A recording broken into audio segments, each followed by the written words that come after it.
I've been tasked with turning this empty patch of land into the most beautiful and profitable amusement park ever. But that sounds boring, so instead I made a bunch of ungodly misery chambers to spread suffering throughout the land. Like this coaster that breaks the sound barrier, or this water slide that plummets you 400 meters through the air, or this underground torture tunnel that punishes all who questions my authority. But in the end, it was really me who was being tortured, as 100%ing this game took over 100 hours, as I need to create a perfect 5-star park and study real-world physics to craft the statistically perfect roller coaster for maximum enjoyment. Oh my god, this nearly broke me. But it started with just one dinky little tower drop ride in an empty field called the Resurgence. Yep, this was our entire park right now. After connecting the ride's entrance and exits to a path, I placed down a generator and a power distributor to provide electricity to this roaring tower. While admittance into the park was completely free, I would need to charge a fee for admittance for every single ride. So to try and boost my local notoriety, I go for the bargain option, which sets the price per ride to $10. That's the bargain price? But with Resurgence now up and running, I would need some facilities in the park to keep people here once they arrive, which is why I placed down a sushi shop over here. Because what's more enticing to people on a hot summer day than amusement park sushi? I'd also need employees to help run my rides, so I placed down a staff lounge as well, as I just read up that there are apparently things called workers' rights that I need to follow. And that's how you can tell that this game isn't at all realistic. Now with that dumb tower paying the bills, it was time to craft my magnum opus, the ride that would cement me as a park planning god. Of course, I would start with the classic 6-seat coaster, and I had the goal of doing what those other park planners were too afraid to do. I would make my coaster go into an immediate loop. It's unheard of! No anticipation, no build-up, just a straight loop. It was brilliant! But much to my chagrin, this is impossible to do as it apparently breaks all known laws of physics. So instead, I would settle for a horizontal loop. And even more brilliant, as at the very least, you'd be entertained on your colossal rise to the sky. Yes, I would build thousands of meters into the sky! And now, towering over Heaven's Gardens, what was my plan? Would it be a quick drop straight to the ground, some corkscrews? No, none of these. I went with another spiral! A spiral downwards? Such a technique is unheard of! Incoming 4-hour Defunct Land video about how one man changed coaster design forever. Now it was time to test my creation. Oh yeah. Okay, we got past the first part. Okay. Slight problem, it seems like, guys. Yes, turns out that I had mistakenly built my rise to the top out of standard coaster track. This won't propel your car in any way, and as such, my coaster didn't have the means to go up the incline. Instead, I would need to use a specialized track type called a chain lift. This uses a chain to pull your coaster upwards, but due to those lousy physics again, has a lot of restrictions in how you can place them. Turns out the reason no one had thought of this spiral climb before is because it cannot exist in nature. And this game is surprisingly strict on rules, despite what your previous viewing experiences may have told you. Hey there, it's Sean. Welcome back to Let's Do It Out. Today I'm going to be spawning in 4,000 of these beach balls, which leads to a little thing I like to call human traffic. For the most part, you're limited to just straight hills upwards, meaning I was going to need to completely demolish my current coaster. So while I had to opt for my climb to really just be this giant hill, I was still able to keep my dream alive, as the ride down would just be a straight spiral, the way I always imagined it. And you know what? I'd lead that spiral fall directly into another incline and another spiral down. The twin spiral dream was still alive! But before I put the finishing touches on her, it was time to test this sucker out. Now I'm ready. It has no power. Okay. Okay, we go up, up, up, up. Yes! The perfect coaster! I finally cracked the code. Okay, wow, this is a really long ascent up, actually. How am I losing money in real time? Okay, and then we're going. We're stuck? Oh, come on! So there actually was no rail at the climax of my hill, so I need to go in, take all that out, and replace it with a rail to ascend to the top, and okay, now we should be getting somewhere. Wait through the 4-hour ascent to the top again, and yes. Yes! Yes! It's finally working! Yes! The double helix dreams are realized! Oh! Oh! Okay, well that part needed a little work. So now I actually forgot to connect the new helix to the old helix, and I'm way too dumb to figure all that out, so I'll just build an entirely new helix. And I felt so confident in the success of my ride that I spent every last cent I had finishing it. Now it was time to sit back and bask in the spiral of joy. We're helixing! We're helixing! Oh my god, it looks like you're gonna hit that every single time. Ah, this is actually kind of fun. You know what? This might have been a good idea, honestly. This is honestly fun. I'm going so fast though. My acceleration is like insane. I might need something to stop this. This is like a little too fast. Holy crap. Oh my god. Oh my god. That was way too fast. And then this part you go a little slow again. Yes. More helixing. My perfect invention. And then boom, boom, and you're done. Okay. I liked it. What should I call this, actually? Oh, it's like 2 giant towers, kind of. Well, you know what? Maybe that's not the best idea. This can be the Stairway to Heaven. Perfect. Why can't the What? The testing's incomplete? To me, it seemed great, but all right. It was then that I received a notification that just by looking at the Stairway to Heaven, people found it too scary. What could possibly be scary about this? Well, I can find the exact location by going into the coaster's settings. Here, I can get a heat map for different emotions people are feeling while on the coaster, like excitement, nausea, speed, and most importantly, where are we seeing the most fear?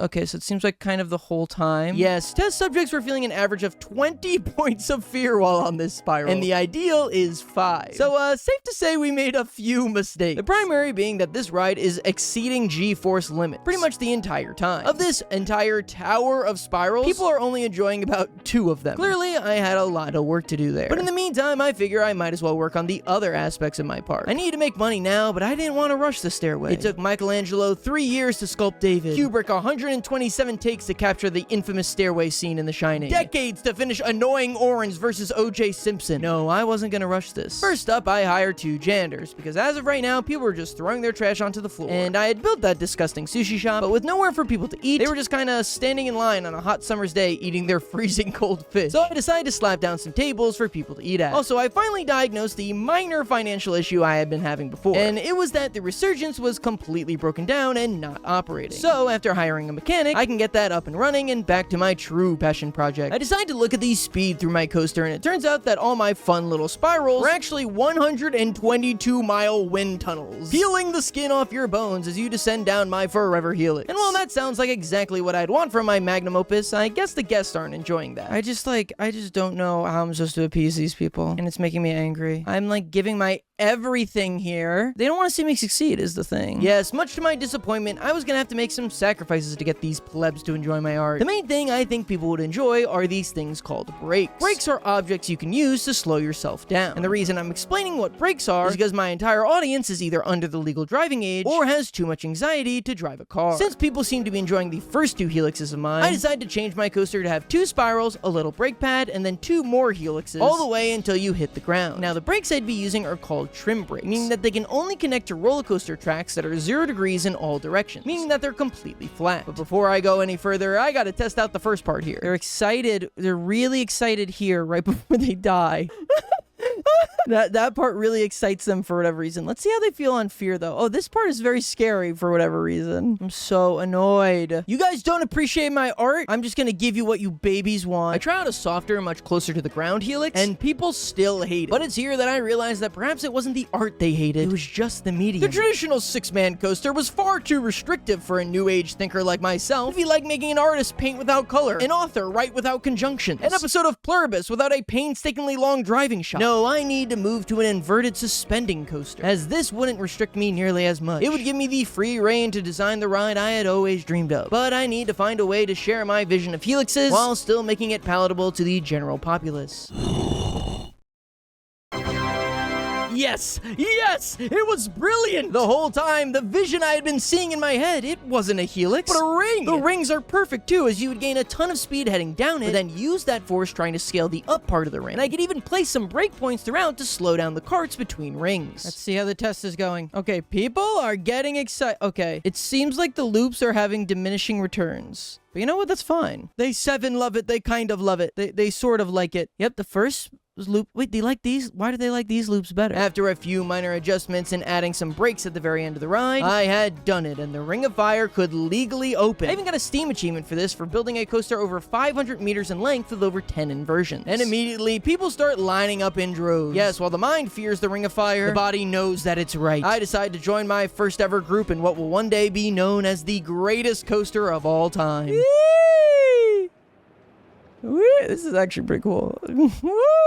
With my first big attraction opened, it was time to check on our park rating, and despite having a high reputation, our park couldn't have been looking worse, as we had been failing literally every other category. Yes, in order to succeed, we were gonna need some cash, which is why I'd like to thank today's sponsor, War Thunder. And if you're worried about cash flow yourself, don't worry, as despite being the most comprehensive vehicle combat game ever made, War Thunder is completely free on PC, console, and all mobile devices. In War Thunder, you'll engage in intense vehicle combat with 2,500 different historically accurate tanks, planes, helicopters, and ships from 10 major battle nations, ranging from biplanes and armored cars of the 1920s to fighter jets and main battle tanks of today. The incredibly detailed vehicles combined with the realistic graphics and authentic sound effects make you truly feel like you're in command of the most powerful war machines of our time. The game has an insane amount of high quality content for you to explore. Probably my favorite feature is whenever a vehicle is destroyed, there's a special X-ray vision view mode which shows you exactly which components were affected and why the vehicle was destroyed. So you can use your tactical strategy to carefully target your shots to take out opponents as efficiently as possible. And if you're a new player or one who hasn't played in 6 months, for a limited time you'll receive a free bonus pack containing the exclusive vehicle decorator Eagle of Valor, 100,000 Silver Lions, and 7 days of premium accounts. Use my links in the pinned comment or description down below and join the worldwide community of over 95 million players and jump into epic PvP battles in War Thunder today. There's no better game suited for fans of military history. Make sure to use my links, and thanks to War Thunder for sponsoring today's video. With that little finance problem now solved, it was time to address people's biggest concern about the Ring of Fire, the lack of ride photos. Of course, you wouldn't have a wedding with no photographer, and the day you ride the Ring of Fire will be far more joyous than some stupid matrimony. I set up a photo booth by the exit, so now it was time to decide the perfect place to put the ride camera. Now, like everything in this game, a lot more goes into this decision than you think. You'd need to find a spot on the coaster that had people maxed out on fun, medium fear, and little to no nausea. After searching around for a bit on the Ring of Fire, this ended up being in my 7th spiral. Why this one specifically gives people the most excitement, I have no idea. Yeah, the first spirals were okay, but things really started to get going once we did the same thing 7 times in a row. It takes some messing around with, but eventually I settle on this shot to be our photo perfect frame. I even placed down a monitor that's meant to do some advertising for the photo booth, but for whatever reason, I can only get it to display a black screen. I seriously have no clue why it's like that, but you know, I hope that someone seeing this giant blank white screen incentivizes them to get a ride photo. But with that, the Ring of Fire was completed. My magnum opus, officially shared with the world. And the entire rest of my park looked like this. And I was broke, so I needed to find a way to spruce this place up. But if you watch my rap video, you should know that I'm absolutely awful at decorating. What about like a cauldron? A cauldron? Yeah, let's...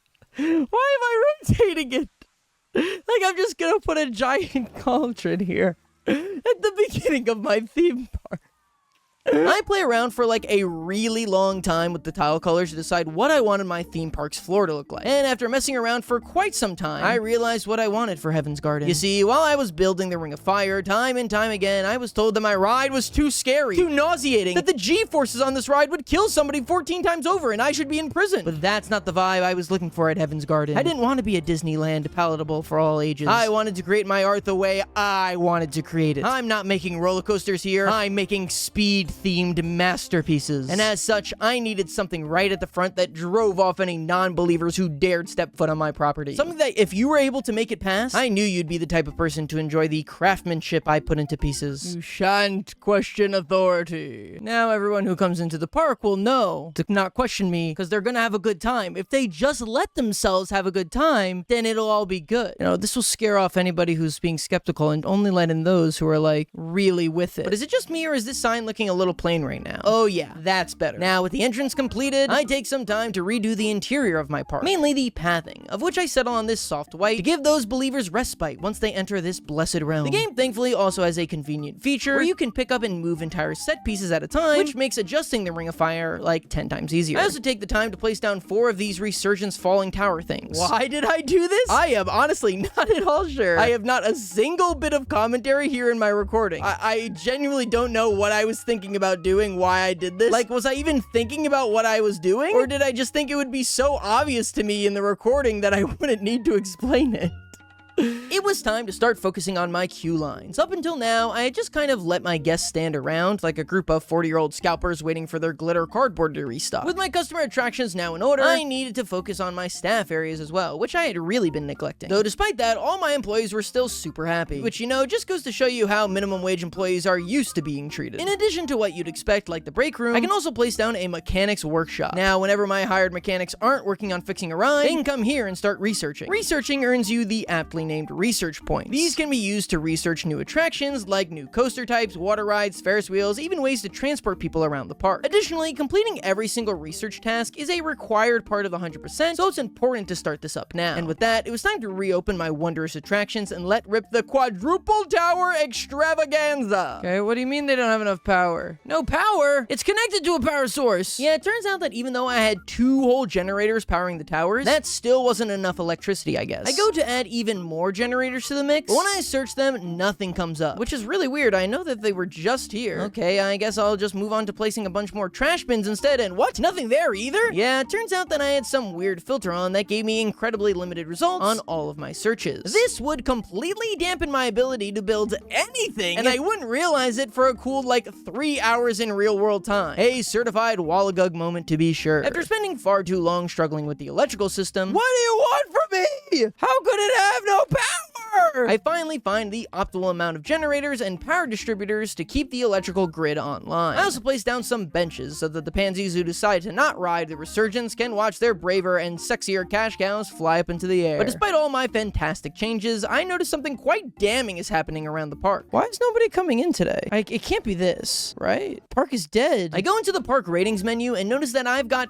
0.1 rating in the unique attractions section, which is dragging down my total park rating to under 1 star, which you know what that means. It was time to start building another coaster. Now for my previous coaster, I had this complicated plan of spirals connecting together, ringing through the countryside, create an otherworldly experience that would have you achieve pure elation. For my second masterpiece though, I had a simpler motive. Just one giant drop. A moment of true weightlessness. Finally feeling free. But turns out art is expensive or whatever, and I quickly run out of funds, stopping my free-falling plunge in its tracks. And there's still not a single person in my park, so I've got just $88 to my name. If I keep up at this pace, it could be just moments until I was bankrupted. I rapidly unbuild the big drop as fast as my little hands will let me, giving me just enough time to figure out why it was hemorrhaging cash so quickly. I'm searching every square of the park to try and find what could be going wrong. I mean, where is all the money going? Did I ever put down like a park entrance? No, I never did. Oh, do you think that's it? Yes, during my decoration coma, I'd accidentally axed the gates to the park, meaning that as of right now, no one was even able to enter my park. Oh, whoopsie. But once I plop some gates down, all is forgiven and the people start entering the park in droves again. Now I see how easy it is for a simple oversight to completely kill a multi-million-dollar company, like taking out the most recognizable part of your brand or not posting enough dank memes on Twitter. This was a huge relief, as thinking I need to construct an entire new ride was putting me seconds away from filing Chapter 11, and for now I can just delete this and come back to it later. Currently, I want to direct my attention back to the Ring of Fire, because while we had a few test runs and a single line form there, this was going to be the true grand opening. The real test to see if my coaster could be the success I always hoped it to be. And as such, I need to put some finishing touches on it. Yes, turn the Ring of Fire into an actual Ring of Fire! Even just a single ride on my masterpiece could brutally disfigure you for life. That's the kind of stakes you're playing with in Heaven's Garden, baby. But with a ride this dangerous, there's going to be a lot of singed children to scoop off the pavement, so I'd need to hire a ton of new employees. I take the time to improve my horrid food court and place down a bunch of food places, drink places, and one balloon souvenir shop, cause that's all we'll be serving to them damn vegans. I also realized that up until now, my park lacked any bathrooms at all, which is probably why I needed like 4 janitors for a 20-foot square park. You can set a price to use the toilet? That's amazing. I'm gonna make this one really expensive. $100 per toilet. Oh, $20 is the most you can use. Yes, like every other industry, apparently, it was time I incorporated some gambling into the park, walked into the wrong restroom, and you've just lost $20. That's the way it goes. Now, while I had been perfecting my park, my mechanics were hard at work researching, which lets me unlock wooden coasters, water coasters, powered track rides, the best electricity generators and solar panels, and the best water generators in water towers. Because yes, there's an entire water park section of this game we haven't even gotten to yet. But after making some last-minute adjustments to the Ring of Fire so the staff could get to it easier, it was time to get back into my next ride, the Giga Drop. And I decided that a drop this big should be made for my newly researched wooden coaster. Not sure why I had to research wooden coasters when you'd kind of expect them to be the easiest type of coasters to make, but nevertheless, we're going classic on this one. I would construct a ride that would fly you 300 meters in the air and then come right down into the most exhilarating drop of your life. It was simple but effective, so it was time to test it out. First, we gotta go up the incline and keep going up the incline. And, oh my god, god, how long is it gonna take to get to the top here? Okay, this one's a little boring, guys. I think we're gonna have to... That took a really long time. Let us increase the speed because that was ungodly boring. All right, maybe this will be better now. People are excited, are not excited, have no fear, and they're not nauseous. This goes for so long. Okay, here we go. Whee! Oh my god. Okay, wait, this is actually kind of scary. Oh my god. Ooh, Okay, you know what? That actually seemed kind of fun. I don't know. And you know the craziest part? It's not even the drop that people find scary. In fact, everyone seems to love my Giga Drop. No, it's actually the part right after the drop people are fearing their life for it. Which makes sense. The speed from the drop is accelerating the coaster car so fast that the flat part at the end is literally bending riders' skulls. So what if I tried making the entire ride just a drop and completely minimize the amount of time in that flat section? But to do this, I do flatten the Giga Drop a bit, which somehow reminds people that they are just seconds away from death. So instead, I restore the Giga Drop to its former glory, and at the end, I place down a bunch of brake tracks to slow them down. This still doesn't work. No matter how I extend the track, they just hate my masterpiece. Still too scary! You can't do anything these days. People are just always upset. Yes, the used dissatisfaction with my Giga Drop had pushed me straight from passionate artist to alt-right grifter complaining about cancel culture. But what if the key here was maybe to add a second drop? Nope, that wasn't it. Terrible idea. And while I'd been so locked in on creating the Giga Drop, once again, I had neglected, you know, the entire rest of my part, and I was hemorrhaging money once again, dropping to triple-digit funds. Okay, maybe I should try raising the price of Ring of Fire just for a little bit to get me some capital. But in my panicked attack, I realized not what I was doing, as editing the Ring of Fire would temporarily close the ride, completely clearing out the queue. I had lines upon lines of people begging to ride the Ring of Fire, and I turned them away just so I could have the opportunity to charge them slightly more. Did I not learn anything from Watcher.com? This is our final goodbye to YouTube. We messed up. Also, I realized that I had Ring of Fire set to the bargain price, which was $32 per entry, and I was gonna increase the price. Why are the prices in this game so expensive? Well, if that's not it, I've got to get to the bottom of why I'm having all these budget issues. What cost me all my money? Oh, yeah, probably $30,000 in park construction. But I only made $11,000. I'm spending so much on power, holy crap. And it's all for ride power. Well, these 4 towers were not a good idea, guys, because, like, nobody even goes on them, honestly. Yes, apparently running 4 of the same tower attractions not only didn't interest people at all, but was absolutely killing my power supply. And as such, it's time to say goodbye to the quadruple towers. Literally, no one enjoyed you, you guzzled power for no reason, and you were a complete eyesore. But you know, I'll still miss you, buddy. Also, for some reason, I had hired like 8 ride attendants. There's only 2 rides at this park. And so it was time for some tough conversations. All right, we're gonna be handling this round of layoffs like all good corporations should. A fight to the death. Only the strongest can work in Heaven's Garden. In addition, turns out that my food court was losing money on restock prices. How is that even possible? If no one's eating the food, just like don't order more? Are you stupid? So I closed down a bunch of those stalls as well. You know, now that I think about it, I've actually made countless people jobless, all in the pursuit of creating some passion project that not a single person in the world likes, which really proved to me I was ready for the megacorp lifestyle. With my finances secured once again, it was time to get back to the passion project and perfect the Giga Drop. And with no way to tamper the drop, I decided instead to just embrace it and have a full-on break-up-a-loose at the end here. I mean, that could be fun, right? But when I checked the test results, I could not be more confused. You see, while I enjoy the first part of the break sequence, you know, when things are the fastest, for whatever reason, in the next part, where they're going the slowest, they fear for their lives? What? This truly broke my brain. I mean, you'd think the scariest part would be right out of the drop, right? I don't understand this at all. No, still... Oh, they were probably scared because they died. Yeah, that might have done it. That might have done it, honestly. But as much as I would have loved to completely blame the track ending as the culprit, that turns out to not completely be the case. In fact, even when I build out this fully formed rectangle track here, people only become more and more fearful. Now, this is usually where PNG Shawnee would come in with a full-on explanation of all my mistakes here and how speed affects fear in the game. But, I don't know. I don't know what's going on here. This game confuses me. I guess I'm just gonna keep on guessing until the end. And so I rebuild and do what I should have done from the beginning and have the Giga Drop just immediately connect back into the entrance. That way, people might have the fear of the Lord struck inside them, but they'll be off the track, so it won't really matter to me. Okay, I think this is it. That way, you don't have to, like, get it somewhere. It goes straight from the drop, and it's done. There's nothing for these freaking damn liberals to complain about. This still takes forever. Why is it going so slow? I didn't change the acceleration, did I? But people actually seem to like it going slow. Am I crazy? Then here, they're not decided at all?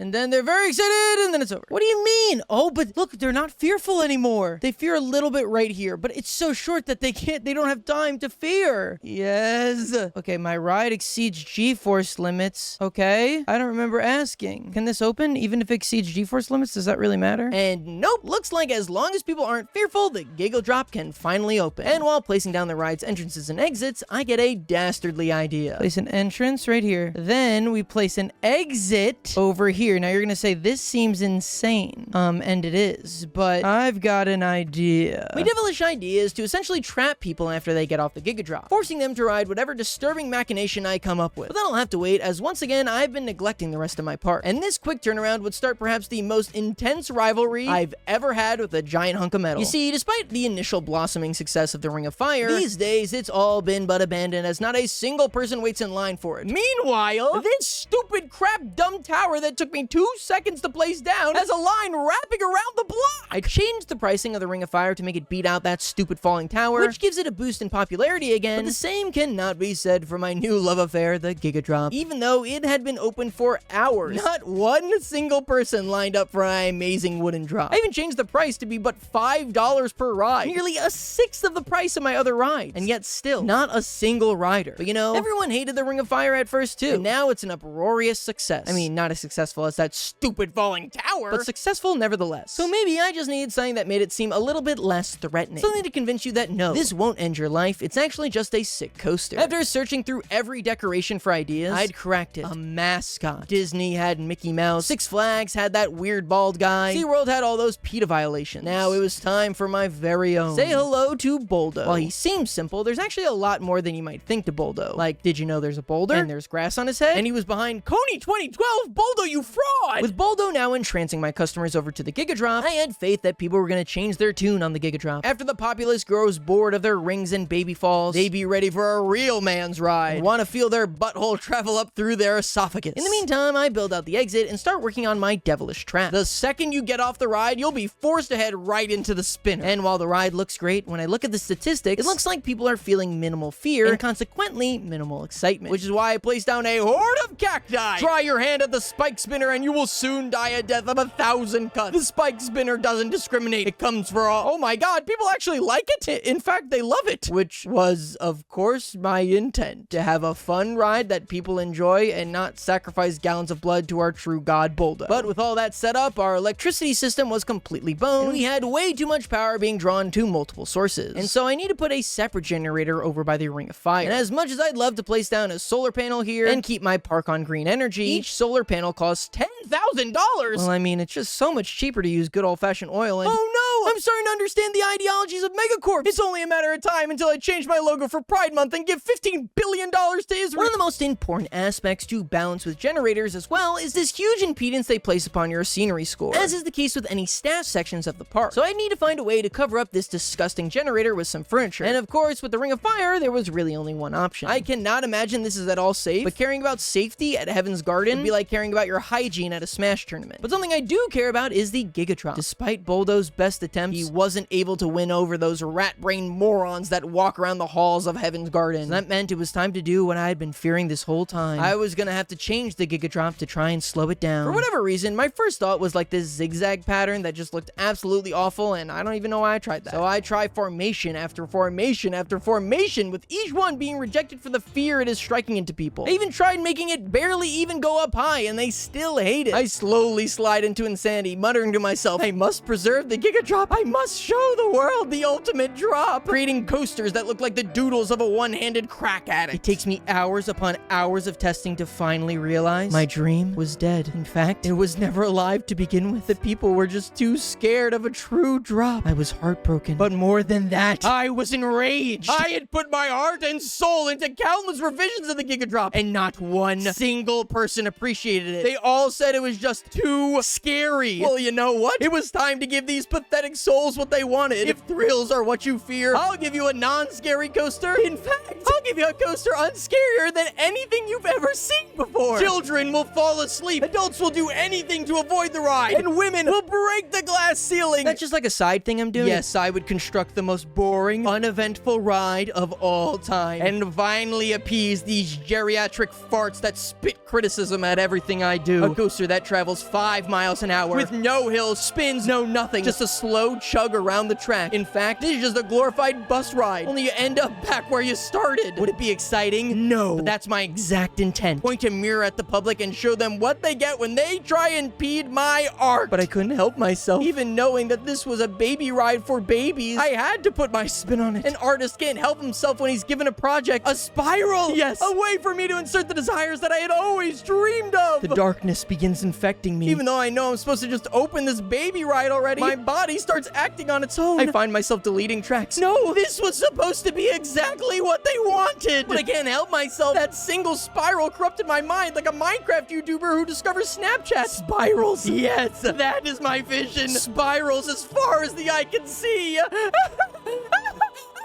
The devil may be laughing in my face, but I spit in his eye. Foolish Satan, you shan't have me yet. My spirals will sustain me. They love the spirals. They love it. They love the spirals. Now, the only problem with my delicious coaster is that it was long. Like, really long. Like, each ride took a whopping 5.5 minutes. But surely no one will care about that and still be super happy with this amazing masterpiece. Even though I had to compromise a bit, I still had created a children's ride that really satisfied me. And since the ride time was so long, I thought it to be a great idea to create a little play area outside where parents could play with their smaller children while their toddlers wait hours in line for my stupid train spiral. And to signify to people that this was the children's area, I decided to give Buldo a child of his own, a Buldo Jr. I even named the ride Buldo's Family Squiggle. I wrapped the line around the Buldo and his son and then get to work on my little part. First things first is to place a hedge fence surrounding the Buldos, as despite their family-friendly demeanor, Buldo Jr. is vicious and could easily maim a child. I placed down some arches and a beautiful entrance into the park, as well as some flower beds to keep the place classy. While finishing up Buldo Gardens, though, my girlfriend Tuesday comes over and asks to see my full park. And safe to say, she was really impressed. Why is there so much fire? Oh, this is the Ring of Fire. Here, we can watch it go down. Is this open right now? Do people ride this? Usually. Wait, why is nobody online for this?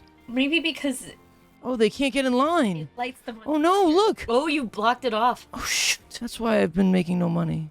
Yeah, that's why. Then we have, apparently this one that I just placed down to get money while I built the Ring of Fire. Everyone loves that one. Yeah, they all love, it's called Literal Stupid Crap Dumb Ride. Why is there so much fire? You shan't question authority. No, and then if they make it past that, they get to the real ride. But everybody just wants this for some reason. Like, nobody wants to go on this. Over here. There's a bathroom right here. Oh. Costs $20 to get in. Are they gonna burn? Shoo, that's part of the fun. Boom, boom, boom, boom, boom. Ooh, and then you're good. And then all the hair singed off your body. Oh, you're burning in a fiery pit of ashes in an inferno. But everybody just wants this for some reason. Look, the line's going outside the... I know. More line.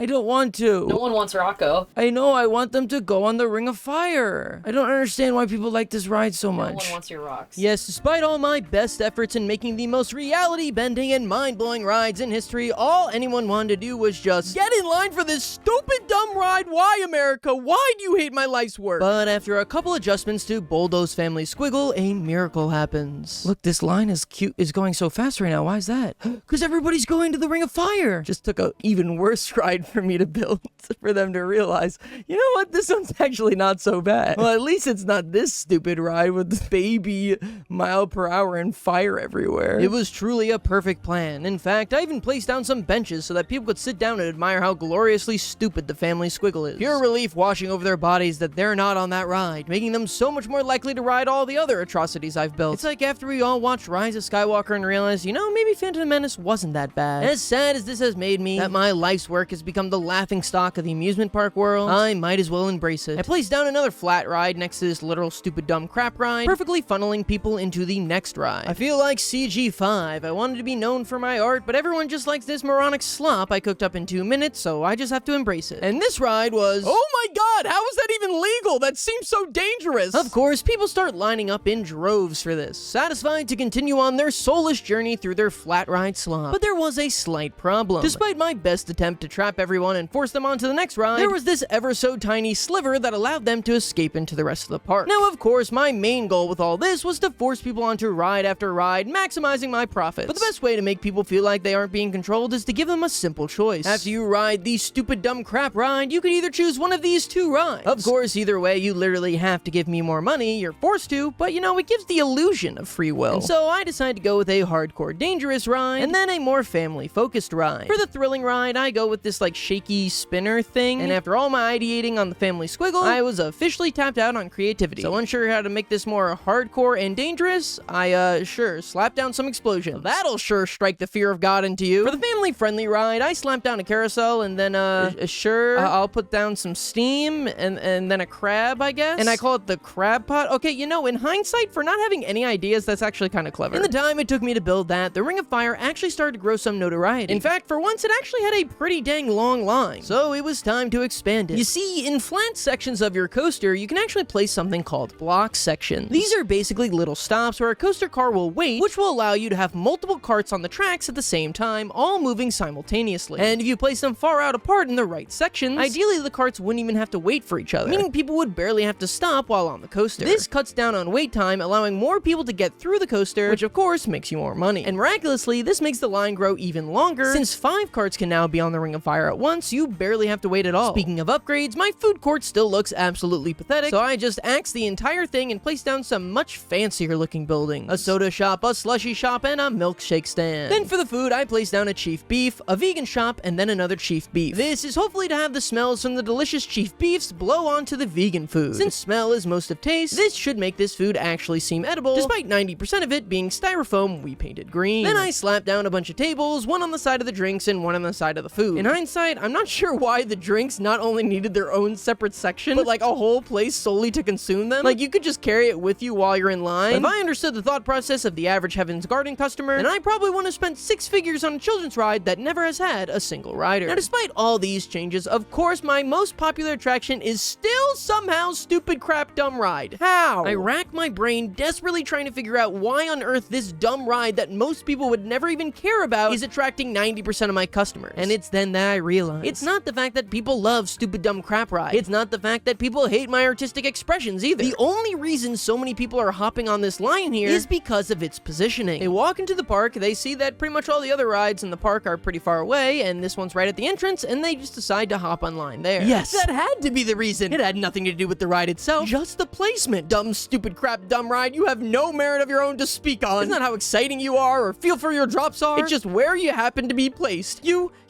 just a Nepo baby. In fact, I hear they're prepping a guest spot on the pit for you right as we speak. And so I had an idea to not only create a coaster right by the entrance of Heaven's Garden so people could experience my true vision, but make it a coaster that had the largest capacity possible, meaning a car as long as possible, and building so that it had as many brake holds as possible. That way, the second you enter the park, there would be an exciting coaster to snatch you up with little to no weight. And actually, for once, this was kind of a genius idea. I searched through the new coaster types in the research tab, searching for a new medium for this masterpiece, and the alternate lift coaster strikes my eye because, like, well, it's a freaking dragon, and that's cool to me. And it ended up being perfect for my plan because just look at how many people this thing can hold. While experimenting with the outline for this coaster, I had a pretty massive realization about coaster design in general, though. You see, the main reason that the Ring of Fire was so beloved was because of the skin-burning flames. But the second reason is because it has a pretty consistent speed and fear factor throughout. This is because the speed you get from going down the spiral was then counteracted by the up part of the spiral. You'd use up all that speed you built up traversing upwards and ending up at a pretty neutral speed. This is the key to coaster design, finding unique ways to slow down your coaster without having to use excessive brakes. That way, even though you're burning off speed, it's not as jarring and people are still having a fun time. You know, hence why everyone hated the Giga Drop so much. With that in mind, the key to this coaster was going to be flinging people downwards and then pushing them through inclines to burn through that speed, ending them off at a brake hold to allow for maximum holdings. This would also minimize the amount of rail tracks you'd you'd need to use, which is nice because those suckers are expensive. I know I made some jokes about this before, but this actually opened up my mind in a way I couldn't even comprehend. I felt like I was seeing the code in the Matrix for the first time. Build a little drop here, then directly connect it to a little incline here. The biggest thing you'd need to manage was your height. Since every drop needed to connect back into an incline, it would take significantly longer to get to the end of your track. Since every time you fall 18 meters, you need to rise like 10 or so. And with this coaster type in particular, that's even more true, as it's unable to really do significant drops, instead excelling at curves. After about 2 hours of work, it was done. A coaster with self-stabilizing sections, good drops, and even had 6 brake holds, allowing for 5 different carts at a time. And now, it was time to test this baby out. Okay, little excitement, and then we've got no excitement, and then boom, boom, wow. Okay, the most excitement was up here for whatever reason.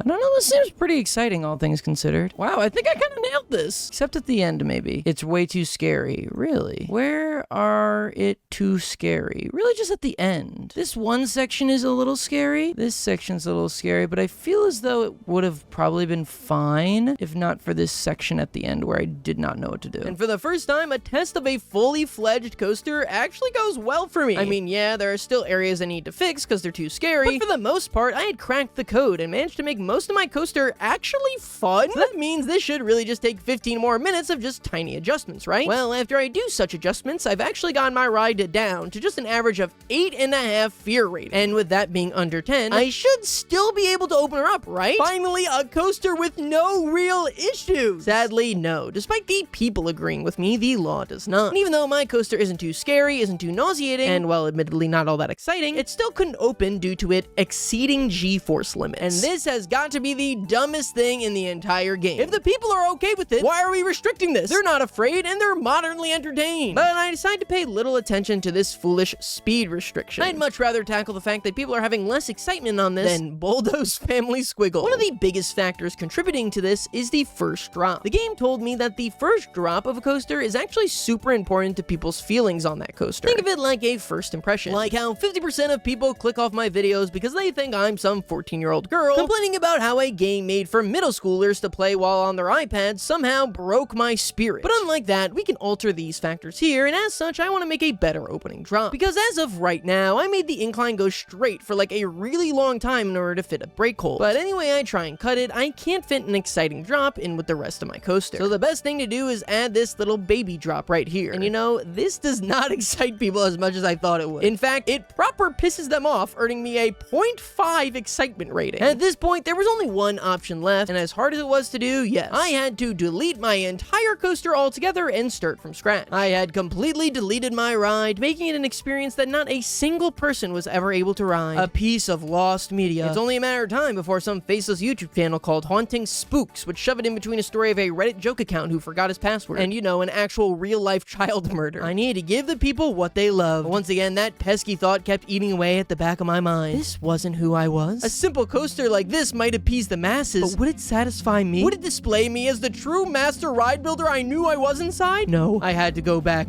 to my dragon coaster and rebuild it all. The spirals, the weird sideways turns, the excessive brake holds, the fact that the ride so closely loops in on itself that if you're taller than 5'5", you'd be completely beheaded. But this time, I wasn't gonna do it alone. After each track I placed, I'd run a test to ensure that things were going to plan. My sole focus was on optimization of excitement and fear, which is why it looked like this abomination. But you know, once again, I got lazy at the end and it accidentally created another death spiral. And that's kind of the problem with this ride specifically. Since I'm so focused on getting the maximum returns on excitement and fear, I don't really control the track. It flows through me and I cannot stop it. But that makes it exceedingly difficult to actually end this track. Seasons pass and I continued trying to perfect the end of my ride. I completely locked in, neglecting all other responsibilities. I can't even remember the last time I looked at any other track in my park, and yet my income has rose to nearly $500,000. But finally, after much work, I had done it. I watched the test go down and people are feeling constant excitement and no fear at all. Oh my god, that's so clean. Yes, I did it. Oh, dang it. I did it until the very end. But after switching out that section for a rail track, the car propels upwards and my creation is finally complete. A coaster that could hold 6 carts at once. And literally could not be less exciting to anyone involved. But that's okay because I tried my best. I build out the line and make sure it's literally the first thing you see when you walk into the park. Then it was onto the power system, and since then it had been like 40 years in game time, I had been sitting on a bountiful pile of cumulative interest, and I can place down some solar panels for this coaster. Even though it costs 3 solar panels, Jesus Jesus Christ, this is so expensive to run. But that's all okay, because it was all in service of dethroning that stupid dumb crap ride that still had lines wrapping around the park. Oh yes, you dumb stupid tower. Your time is coming. It can finally open. Oh my god. I don't even know what I was doing here, guys. Oh, people are going in droves. Look. Oh, it's working. My plan to have a high capacity there. And let's close down Resurgence really quick. Get everybody out of this line. And then we'll get people over here where we can way more easily funnel them. It's brilliant. Oh, this is going to be so fun. Okay, first you go up this really long spiral. It's a fun one. It's a really long spiral. Wow, this is pretty long. My god, this is, all right. God, this is quite a long climb. Maybe like when you're on the ride, it doesn't feel as long, but right now it feels really long. I'm starting to see why people hate my roller coasters. So we're finally up here. Then you immediately, oh my god, this is so slow. Oh my god, this is it. Oh, okay, this is fun. Woo, woo, woo. Oh my god. You know what? I actually did good with this. I actually really like this. Oh! Whoa! Yes, the Dragon Coaster was a rousing success, which is only emphasized by the fact that still not a single person had ridden Buldo's family Squiggle. So, you know, at least it was better than that. I do check in on all my rides to see how much money they're making me. The results are about what you expect, though. With all of them nearly even, except the family Squiggle, tens of thousands of dollars behind, dumb crap ride way above most of them, and then way above that one was actually the Ring of Fire, coming in at a profit of $50,000 yesterday. But I had hopes that my new ride could actually dethrone him. And in order to do that, I'd need to get decorating. You see, it wasn't enough to just be a fun coaster in today's age. You go to Disney World and they're astral projecting Robin Williams' puppeteered corpse straight into your mind palace. If I wanted to stand out here, I was gonna need to make this more than a coaster. I was gonna need to make it an experience. I searched through every single scenery option, waiting for one of them to strike joy inside of my heart. I scanned for what feels like hours until finally I find it. Sure, why do they even have this in the game? Sure, screw it. I'm putting the American Revolution here. That'll get the job done, I guess. Why is the American Revolution here? That's the craziest thing I've ever seen in my life. Why is there red coat stuff? Sure, yep, it's gonna be red coat themed, I guess. But while I had started placing these red coats down as some sort of obscurest joke, the thought quickly began to grow on me. As with these red coats, I could build a story that would break down borders and not just bring you excitement, but show you what it meant to be a true American. I get to work immediately. But this one almost took no time at all, because it wasn't me who was telling the story. It was the red coats speaking through me. So this is the tale of the swirly dragon roller coaster, Dual Muskets, a red coat story. It starts off as all war stories do, with two men facing each other, knowing that their only goal is to end the other one. They're not sure why. They're not sure they're prepared to kill someone. They're not even sure they believe in this stupid country in the first place. But this is why they've been sent here. To wipe out as many of the other guys as they can, so that one day, some weapons manufacturer could report record profits to their shareholders. As you progress down the ride, the fight between the two redcoats begins. They fire bullets at each other, but neither are trained very well. They both drafted fresh out of high school, so they miss. But each shot with a musket takes minutes at a time to reload. They spend tens of minutes reloading their guns just to miss again. One of them, named Georgie, even starts to laugh. The irony. His life at war had been pure torture as he watched all his friends die, and now? Now he couldn't even die right. But as great as it would have been to live in that limbo forever, war doesn't just end because you're miserable. And eventually, Georgie shoots his opponent in the chest. He falls over onto the floor, clutching his bullet wound. But as Georgie looked over and saw his first ever kill lying there on the ground dying, he realized something. That this man he had just killed, as he lay there dying, he looked exactly like all his friends before they died. Georgie and this man really weren't so different after all. Georgie, unsure what to do, salutes the dying man. He deserves at least that much respect. Georgie goes, "Well, what's your name, sir?" The dying man croaks out, "Georgie." Georgie? That's my name too. Maybe in another life we could have been the Georgie brothers. That realization hit Georgie like a ton of bricks. We could have even been friends. Kind of exactly like what the dying Georgie said, but cut him some slack. There's blood and guts everywhere. What's your story, sir? Georgie lies there on the ground next to Georgie. They chat for hours and hours about their lives, and they realize they weren't as different as they thought. In fact, even though Georgie was about to die, Georgie wanted to share with him all the best things in life. Georgie climbs on top of Georgie, and you wouldn't believe it. The whole time, they were roommates. Yep, they were just roommates for that rest of the night, and that's what the heart stands for, roommate. made love. But despite my beautiful, heart-wrenching story that everyone cried at, not one single person was lined up for this ride. America's roommate phobia may truly never fade away. I needed to share my story with the masses, though. This wasn't just something I was okay with shelving, so I got desperate. In fact, I got so desperate that I sunk to a depth so low, I didn't even think it was possible. I buy a second dumb, stupid crap ride and place it so you see it the second you walk into the park. Then the exit was right next to the line for dual muskets. That way people would have no choice. They had to experience this story that already swept the Rad Awards. But while I waited for that development to materialize, I made a realization that might have actually been more mind-blowing than my film. Well, I had the monitor inverted this whole time.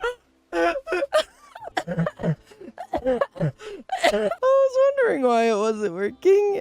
Oh my god, that's so funny. But at the very least, my ride photo sales should start climbing now. But still, my magnum opus dual musket stayed completely unoccupied. I even placed 2 benches out in the front, which, you know, is like a premium currency in Heaven's Gardens. I think there's like 3 benches in total here. Much to my chagrin, as dual muskets runs empty, stupid dumb crap ride is still selling like crack in the streets of 80s Manhattan. So it was time to take a page out of their book. It was time to start cutting this with fentanyl. I mean, charging more. Charging more. That's what I meant. What were you thinking? Though even this was not enough to push people to dual muskets, so I started to get even more desperate. I decided to place down a giant teacup ride in between dual muskets and the crab pot. This would block off the entire rest of the park, unless you either rode dual muskets or the teacups. And I mean, who likes the freaking teacup ride? I thought this to be a brilliant plan. I mean, people might not have the implicit desire to try dual muskets, but hey, if there's no other choice, might as well. And as genius as this sounded in my head, fate had a different plan. Where are all these people going? What are all these people doing? What the heck is going...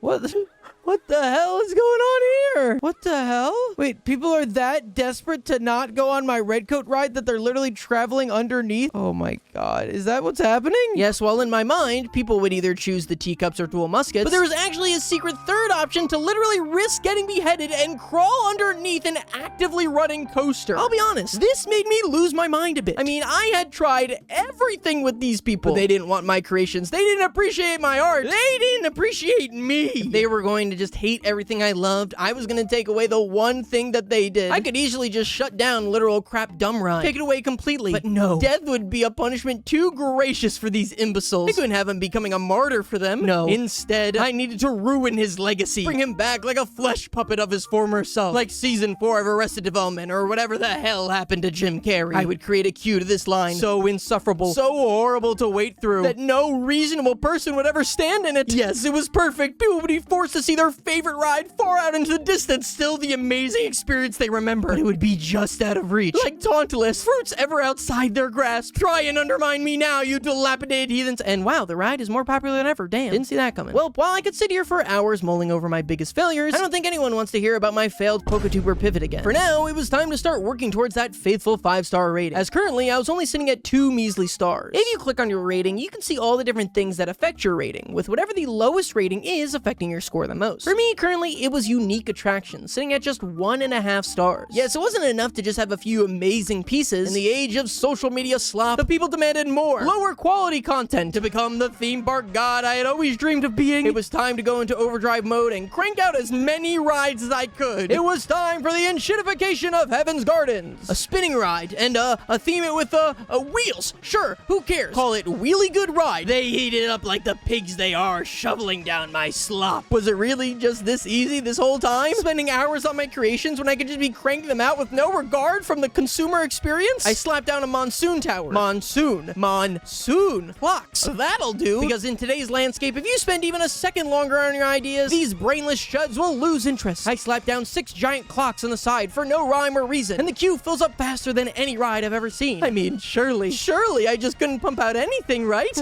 Surely these people have some standards. I placed down bumper carts and decided to theme this one with something that makes not even a lick of sense. Oregon Trail carts. I covered this attraction in just cart after cart after cart after cart with no rhyme, no reason. Surely this won't appeal to even a single person. I mean, I know their standards are low, but I have to believe, that all my work, my hours slaving away on these masterpieces, it must have been for something. But my screams fall on empty ears as the bumper cars launch is once again incredibly successful. No, that can't be. It's then that I work on my shortest and most lifeless creation yet, a pirate swing with a board. shoulder on it. A meaningless association. And it doesn't even look nice. Please, please, for me, I need this to fail. To show me that all my hours of work creating things that I really thought meant something to people. But no, it would go on to become one of my most popular rides. I try to cheer myself up, do a combination of the usual caring and just haphazard placing. I make the dragon's den. I try to start getting creative on it, but it's too late. I know the truth. Just slap down as much as you can and the people will be entertained. I look around my park with pure emptiness. The pain of my realization weighing on me like an anvil. The era of artistry was over. Quantity will always be king. But it's then that something amazing would happen. As I stare over at dual muskets, it was a hit. In fact, the line was so long that I need to extend the queue. And right as I extend it, even more people line up. And I need to extend it even more. The top thought of my park was, I can't wait to go on dual muskets. Could it be? People, they liked my ride. They really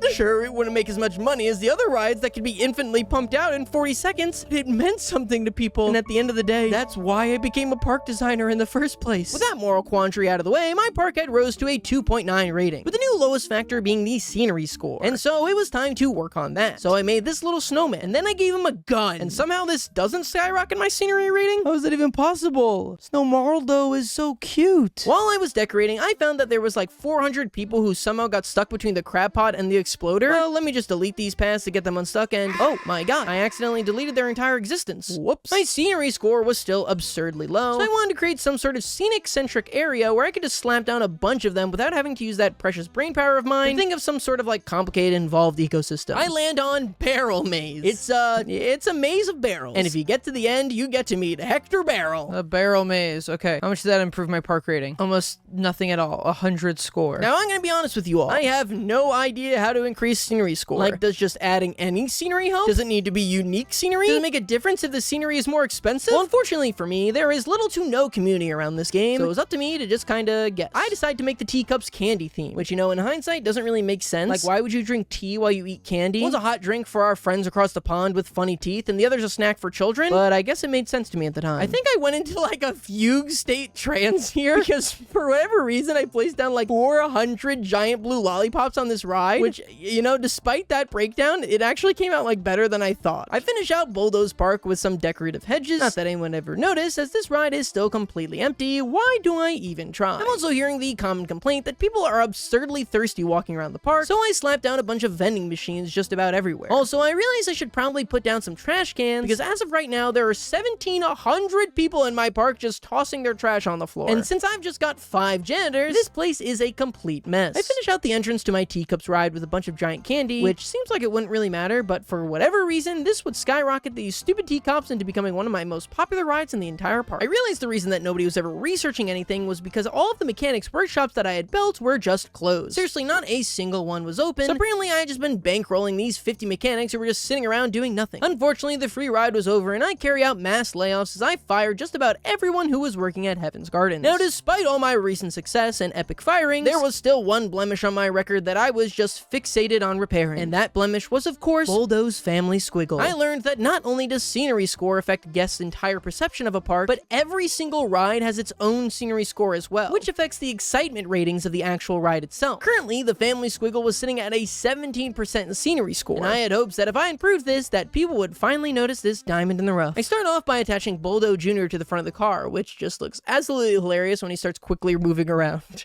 I placed some more bushes and hedges around Buldo's park, but this seems to have very little effect on my scenery score. Finally, though, I realized the change I need to make to Buldo's family Squiggle had been staring at me in the face this whole time. It was about the Squiggles. Yes, I cover up every single part of this coaster except the Squiggles. Then people will be like, what? Squiggles in an amusement park? And you know, now that I say it out loud, it actually sounds like a very normal reaction, but trust me, this is gonna be transcendental. I spend thousands covering up every other inch of this ride until all you could witness was the all-powerful Squiggles. And this raises my scenery score to 23%, that's it. I don't understand why the scenery bonus is so low and why people hate this so much. It looks really old, people say. It's not. How does it look old? Look at it. What more do you want from me? I made this beautiful park and no one even cares. Everybody just wants to complain. After putting some finishing touches on the scenery around my park, I realized I should probably actually start knocking out those achievements. And the first one I set my eyes on is a doozy, as it's to make a coaster with an excitement rating over 7. For reference, currently my most popular ride, Ring of Fire, has an excitement rating of 4. But I mean, getting a coaster to just 7 out of 10, that should be no problem, right? How hard could it possibly possibly be? Damn it! Come on, it's so close! Brother, that looks perfect! What are you talking about? Come on! Bro! Dude! Damn it! Ah! Dude, I am so... how long am I have to work on this thing? You know, a lot harder than you'd think. But let's go back to where it all started with this little coaster right here. I had done some research online, and by that I mean reading through 3 Reddit threads, and apparently the most important thing to a roller coaster's excitement rating was the amount of air time you have. This is kind of a complicated system, but all you really need to know is that the only thing that helps your coaster rating is adding a bunch of hills. No inversions, no twists, no turns. You don't even need variance. All you need is as many hills as you can humanly shove into a single track. They never tire of it. This is an incredibly easy way to get super high excitement ratings. I mean, look right here on the very first hill I built with literally no knowledge of how this all works. I'm nearly hitting excitement level 11. Seeing this gave me a ton of confidence. Was it really that easy? Can I just slap down a bunch of hills and call it a day? Was making the perfect coaster that simple? I throw down as many hills as I can, but quickly they run out of speed. Oh, no problem. I just put down another climb and then finish out some more hills and we're golden. And now an important note about Planet Coaster is that while you can test the coaster in the process of building it, there are 2 things you won't be able to see. A, specific values for each part of the track. The testing interface will give you some exciting ratings throughout, and the general colors of how excited people are, but that's really it. This probably doesn't seem too relevant since you have the colors to utilize to figure out a general idea of what your excitement rating is. However, these ranges could be very large. A yellow could be a 7, but it could also be a 5. A red could be a 3, but it could also be 0. This makes a huge difference in your excitement rating since it's averaging all these totals together. The second thing you can't view is the total excitement rating. While you can see the ratings of specific sections, you can't see what the game is currently viewing as the final rate. And this can be kind of annoying as you don't really know if you're on the right track until you fully completed the coaster. But none of that is a problem for me right now as I go on frolicking along the track and adding all the peaks and valleys that my heart will allow. All you need is hills, so this should be absolutely no problem for me. I finish out the coaster and then begin the final test, and despite having scores of pretty much 9 or 10 throughout the coaster, I'm given a final excitement rating of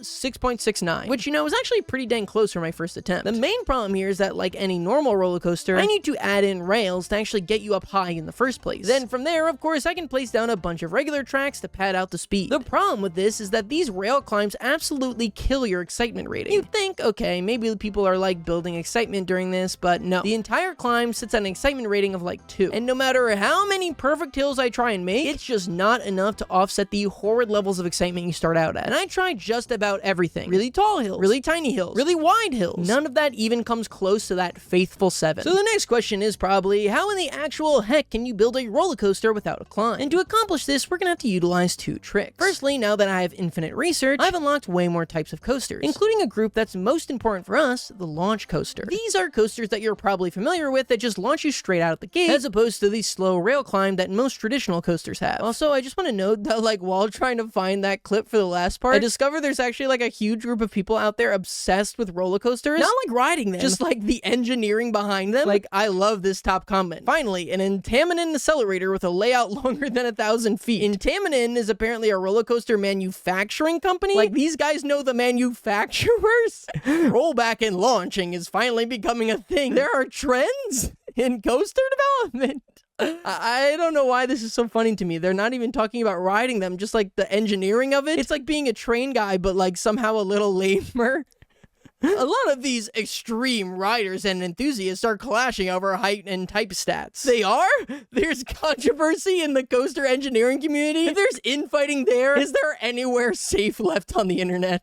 Back to the launch coasters though, these can start at an immediate speed boost, meaning that you don't need to have a traditional climb and can go get straight into those precious hills. I tried this and quickly realized that in order for this to work, I'm gonna need to tunnel this coaster hundreds of meters underground, which for some reason doesn't work, as in this game, the earth extends like 10 meters underground. And for those of you who had Planet Coaster 2 confirms flat earth, go ahead and check that off your bingo cards. So to mitigate this, you'll need to use our second trick, starting the coaster really high in the air. And in order to maximize my excitement, I end up putting this like really high in the air, which is going to come around and bite me in the bottom in just a few minutes. While you'd think the best option here would be to immediately just build upwards, sloping into your first hill is actually a terrible idea, as the huge launch speed boost combined with the speed boost you get from flying downwards will, yes, of course, give you a gigantic excitement bonus, but that excitement will only be temporary, as in a few seconds your riders will have the fear of God struck into them as the G-forces gently separate their skin from their skeletons. At first, I thought it wouldn't really matter as I was only going for high excitement here. I could care less if people were afraid frayed. I learned through my various tests that while it doesn't show on the heat map, the more frayed people were, it would 100% affect your total score. All this to say, you need to start out with building like a little hill at the front. And now it should be simple enough to just spam a bunch of hills, right? No, of course not. As you're building your coaster, you need to be doing constant tests in order to check your excitement levels. And I mean constant, as even the most minute changes in angles and track length could make a world of difference in the performance of your coaster. Like take these two hills for example. Now at first they're pretty similar. Both start off with like 10 excitement and immediately flow into a low 11 and then a high 8 after the bottom. So you'd think for all intents and purposes they're pretty functionally identical, right? Well, this is actually not the case. Because of the longer slope on this one, your climb to the top absolutely kills any and all excitement. As such, you've now got this huge medium exciting section in the middle of your coaster. On the shorter hill, you can still see that fall off in excitement, but because of the brevity of the hill, it's barely even noticeable and won't affect our total. It also allows us to go into the next hill stronger, unlike an 11, as opposed to the 8 that the longer one has. Now, this is not always the case. For example, a lot of time, building a super short hill like this won't allow you to build up enough speed, and then the entire loop will be ruined. Also, sometimes you need these longer hills as they can allow you to earn speed that you need for the rest of the coaster. Shorter sections can often be great for excitement, but the shorter you build, the more likely you are to run out of speed altogether. There are sections that will build up perfect excitement levels when you enter at 56 speed, but will just kill the rest of your coaster when you end at 45 speed. But one of the hardest parts of building a coaster, without a doubt, is the turn. Now, in your coaster, no matter what you do, you're gonna need at least 2 turns. This is because all coasters have to end where they start, and like we said before, the world is flat, so there's no way to just like wrap around the planet.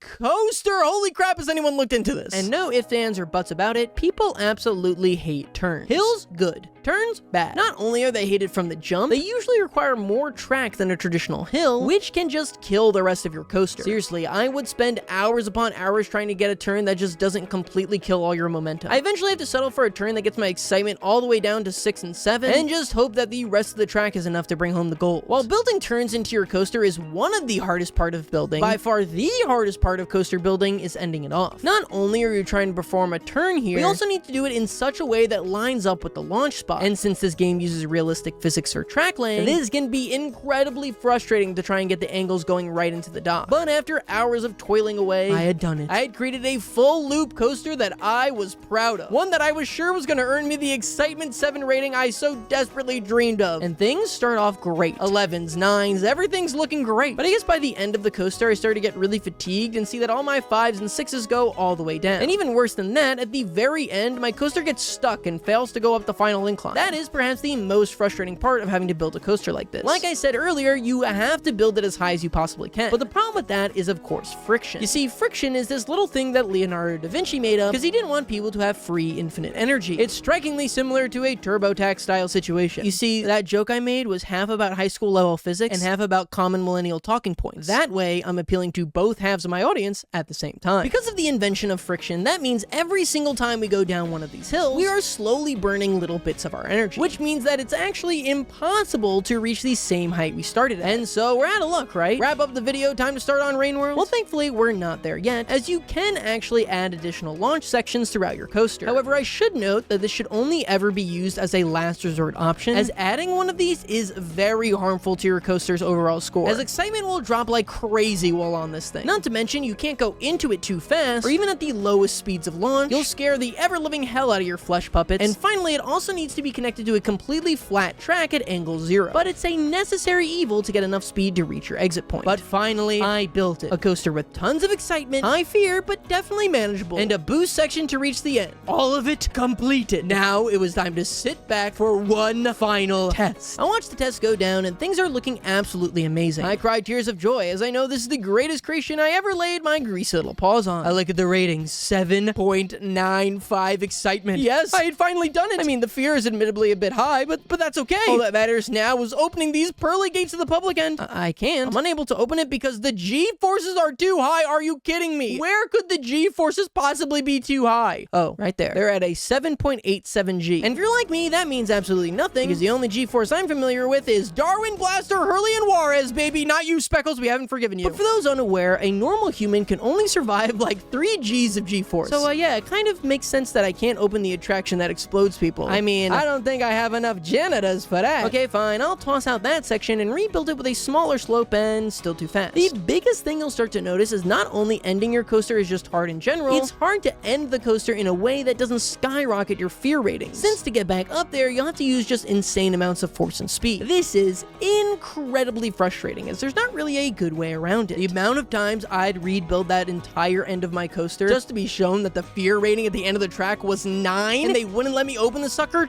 truly started frustrating the ever-living hell out of me. I saw fear level 13 a few times. The testers on this deserve freaking purple hearts, man. This curve was scarier than not. But finally, I had come up with the perfect solution. A genius idea that struck me like the asteroid that struck those woolly mammoths. A really big hill. I mean, yeah, what'd you expect? It's a freaking roller coaster. There's like 5 things you can do. I run the full test and wait for my results and... What? Look at this! 8.61 excitement, 5.32 fear. This is my masterpiece. I actually did it. Oh my god. It's the greatest coaster. Did you see that it got updated? What the hell just happened? It wasn't saying that 2 seconds ago. What? What? Everything was different before. It was perfect for like 2 seconds. What the hell happened? I seriously don't even have the faintest clue what happened there. It gave me 1 rating, and then when the car finished its second lap, it gave me a completely different rating in that one stage. And so I decided to just like unbuild the last piece of my coaster, place it down again, and run another test. It's perfect. Okay, open it quick. My ride isn't accessible. Okay, but let's see this test go down again. I haven't changed anything. See, what the heck happens on the second time? Like, why on the second time does it not work? For whatever reason, no matter how many times I do this, it just, like, keeps happening each time. Reevaluating my coaster the second it does its second takeoff. The only thing I can think of is that when it re-enters the station, it's not, like, resetting to 0, and instead having, like, some sort of carryover from the previous run that's affecting the arc. I seriously have no idea, but I've now been in this coaster editor for, like, 4 hours, and I was not about to have it all undone because of some stupid glitch. And so I go and prepare everything for the opening of the coaster. That way, the second I actually get a good rating on my first test, I can just open my coaster right there and snag the achievement. For the line queue on this one, I get a bit creative as like the entrance is 80 feet up in the air, which, you know, is not super conducive to traditional ergonomic structure. And if you thought that was an issue, the even bigger problem arises as I realized that the way I put the line queue was taking up like all of the space at the station, and all of the space at the bottom was being taken up by all the slop rides I built. So yeah, we don't exactly have a ton of options on this one. I play around with a bunch of different options for a while, and no matter what I do, the path down was going to have to be long, cumbersome, debilitating, and annoying, which of course is a bad thing. Or is it? See, if you took things that you thought were bad and made them good, and you took things that you thought were good into opportunities, and opportunities into infinite money, which of course isn't possible. Or is it? On the infinite road before me, I placed down a bunch of food shops right as people get off the ride. Now, I don't do this because I'm cruel, even though I am. It's because now when people step off my brand new coaster, instead of dreading the walk down, they'll be pleasantly surprised by a little hideaway where they can eat lunch and stare at the majesty of Heaven's Gardens. I even built this little eating area where people can look on the park without those annoying railings getting in the way. And you know, if we have 1 or 2 people fall to their death, that is more than worth it. Yeah,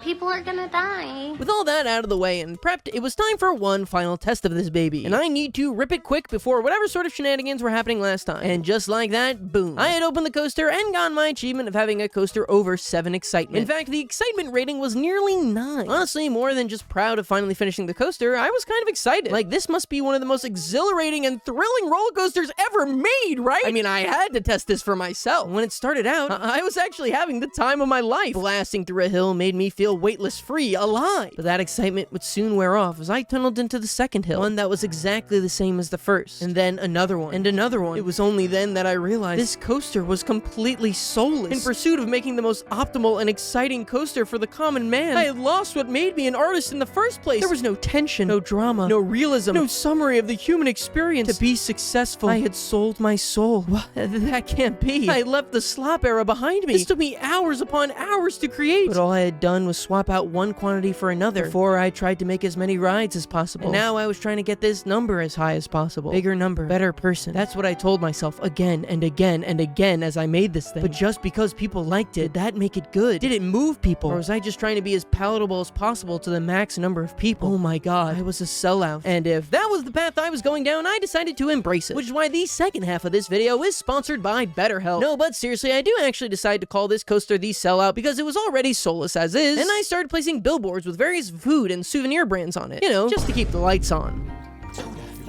Why do all of these things say their name like they're goddamn bug snacks?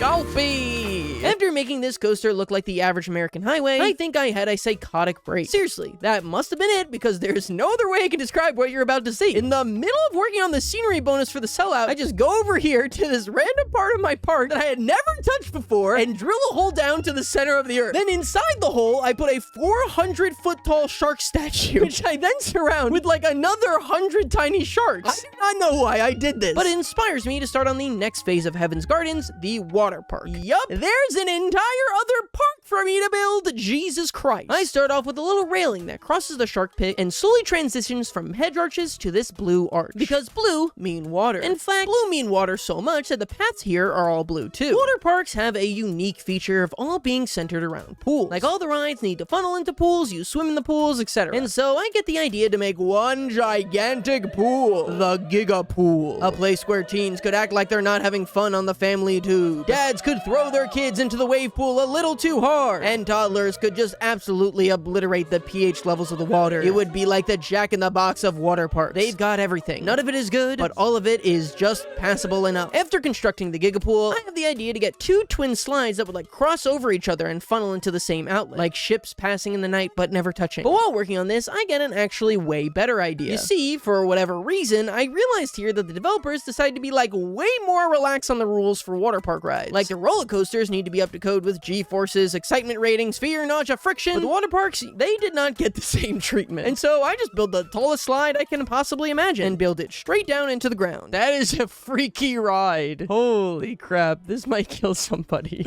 This is the first time I've ever actually been worried about it. It's certainly very exciting, but it exceeds G-force limits. But it's very exciting, kind of. Is it possible to do like this? No way. Oh my god, the death drop. Oh, that's really funny if I can manage that. And much to my surprise, yes, it actually lets me open this, death drop and all. I think what's happening is it's only considering this the coaster. Like, I'm curious if I got rid of like all of this, would it still consider this a coaster that I could open? Yep. Oh, okay, cool. That seems good. Okay, cool. All right then. Yeah, sure. Okay. I think we should just go like this then. Make it a bit more of a good chance that you'll land in here. All right, that's the whole coaster. All right, let's go for a test. Test? You know what? It's actually, it's very exciting to people. They have a little bit of fear. They're feeling slightly fearful for whatever reason, but they're very excited. Just like that, my first water slide attraction had opened. Good luck. I cannot possibly see how this could go wrong. With that set up, it was time to provide power to the water park, which I can use an expensive set of solar panels to do. I think there's some sort of like sun system you're supposed to track in this game. Like the more sun there is, the more power you have, and you need to like offset that with traditional generators for the more electrically demanding park locations. But I don't have a care about any of that. All I know is that this is the most expensive electrical generator you can have, and therefore it must be the best. And now that Good Luck has been open for a bit, we should probably see what people are saying about it. What are people's top thoughts about Good Luck? I'm gonna spit my drink out. It doesn't look scary enough for me. That's the it doesn't. What is wrong with you sycophants? Oh my god. How could that not? I'm not sure I could make it much scarier.